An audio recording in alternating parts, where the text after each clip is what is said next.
Some people are just different. They walk into the same room as everyone else. They say the same kinds of things everyone else says. But somehow, when they speak, you lean in. You find yourself nodding. You trust them almost instantly, and you can't explain why. You've met someone like that before, haven't you? And at some point, you probably asked yourself, what is it about that person? What do they have that most people just don't? Here's the thing. It's not about being a smooth talker. Plenty of people are good with words. We've all met that person at a party who won't stop talking, charming as ever. But by the end of the night, you feel kind of empty.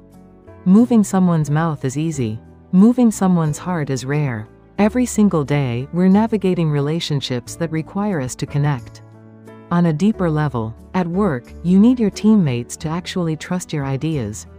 Not just tolerate them. With your friends, you want conversations that feel real. Not surface-level small talk. Even with family, the people you've known your entire life. Real communication doesn't happen automatically. And the truth is, most of us were never taught how to do this. We were taught facts, formulas, how to be impressive. Nobody sat us down and said, here's how you actually earn someone's trust. Here's how you make someone feel genuinely seen. So today, that's exactly what we're doing. We're going to break down the psychology behind why certain people naturally draw others in. The science of trust, connection, and influence made simple. Not manipulation, not tricks. Real, lasting, human connection. And by the end, you're going to walk away with 3 psychological principles you can start using today. Let's get into it. The first principle is the most powerful one, and also the most misunderstood. Empathy. Now, before you roll your eyes and think, okay, yeah, be nice to people, stay with me. Because what most of us practice is not real empathy. What most of us do is wait for our turn to talk.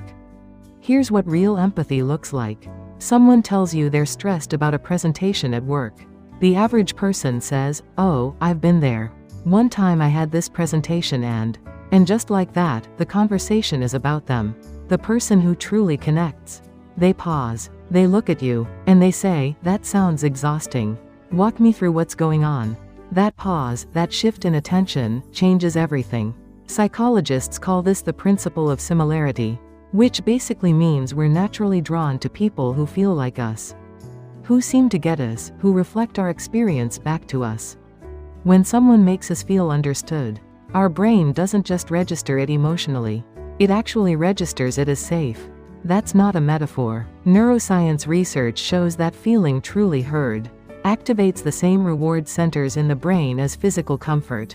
Being understood literally feels good on a neurological level. So what does that mean practically? It means the next time someone shares something with you, before you advise, before you fix, before you relate, you acknowledge. That sounds really hard. I can see why you'd feel that way. Yeah, that makes total sense. That's it. Those few words do more to build trust than an hour of great advice. And here's the part people miss. Empathy isn't just about the hard moments. It's about being genuinely curious about another person's world. What they care about, what lights them up, what worries them at 2 in the morning. When you take a real interest in someone, not to seem charming, but because you actually want to know, they feel it. You cannot fake this, and you don't have to. Because here's what I've found, and psychology backs this up. When you shift your focus from, how do I come across, to, how is this person doing, you become magnetic without even trying. Empathy isn't listening to someone's words. It's listening to what's underneath the words. And that one shift can completely change the depth of any relationship you have. Now, empathy opens the door. Authenticity. There's a version of influence that looks polished, rehearsed, strategic, and people can feel it. Maybe not in the first 5 minutes, but they feel it. We've all had the experience of talking to someone who seems genuinely warm, and then, at some point, something feels off. Like there's a script running behind the scenes. Like the smile is just slightly too practiced. That feeling? That's your brain detecting incongruence. Psychologists call it cognitive dissonance, that uncomfortable internal alarm that goes off when something doesn't add up. When what you're seeing doesn't match what you're sensing. The people who are most trusted, most naturally influential, they're not the most polished. They're the most consistent. Think about the people in your life you truly trust. Not the ones with the best talking points. The ones who showed up when it wasn't convenient. The ones who told you a hard truth when it would have been easier to say nothing.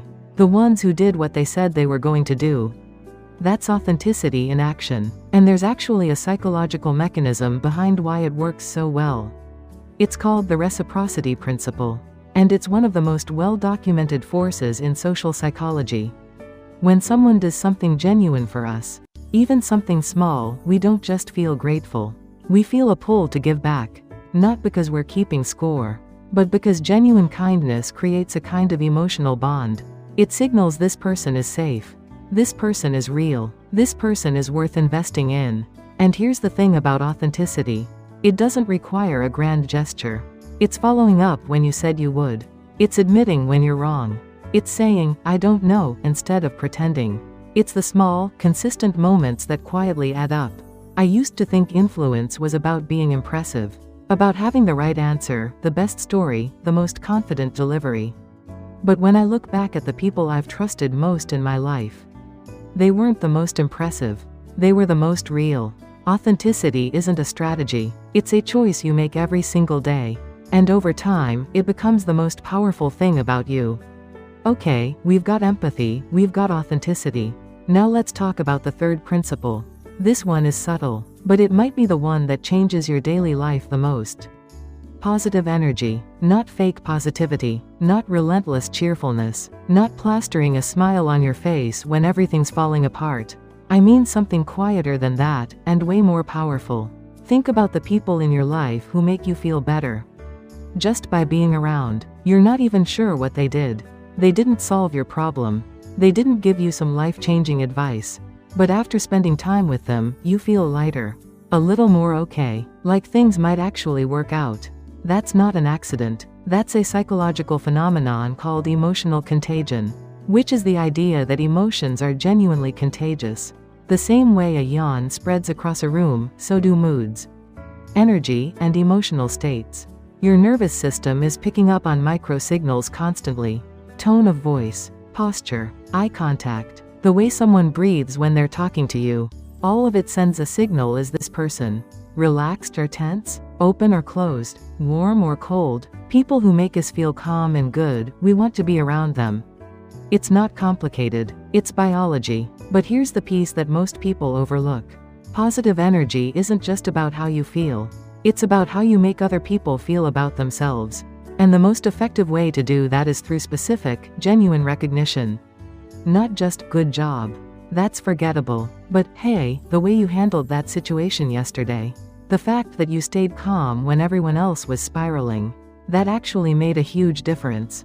Specific, personal, true. That kind of recognition doesn't just make someone feel good in the moment. It shapes how they see themselves. And it shapes how they see you. Psychologically, when someone consistently makes us feel capable, seen, and valued, we associate that feeling with them. Their presence starts to mean something.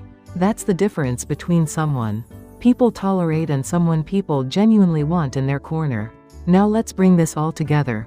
Because these three principles, empathy, authenticity, and positive energy, they're not just three separate tips. They work as a system. Empathy opens the door. Authenticity builds the foundation. Positive energy makes people want to stay. When all three are working together, something powerful happens. You stop being someone people interact with and start being someone people trust. And that kind of trust compounds over time. The small moments of genuine connection stack up. The consistency builds something that no amount of charm or strategy can manufacture. You know those people we instinctively trust? The ones we just believe? They're usually not doing anything flashy. They're just doing these three things, consistently, over time. Showing up, being real, making people feel good about being around them. And the beautiful part? None of this requires you to be someone you're not. It actually requires the opposite. The most magnetic version of you is the one that drops the performance. So let's get practical. Because understanding something and actually using it are two very different things. These three principles are only as powerful as how often you practice them in real life. And the good news is, you can start today.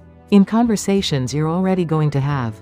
After a long day, instead of zoning out, when someone close to you starts talking, try this. Put the phone down, look at them, and ask, "How are you really doing?" And then actually listen, not to respond, just to understand. At work, the next time a colleague does something that genuinely impressed you, don't just think it. Say it, be specific. The way you put that report together. Especially the part where you broke down the data, that was really sharp. Watch what happens to that relationship. When you're in a social situation, and you notice you're performing, editing yourself, worrying about how you come across, try this.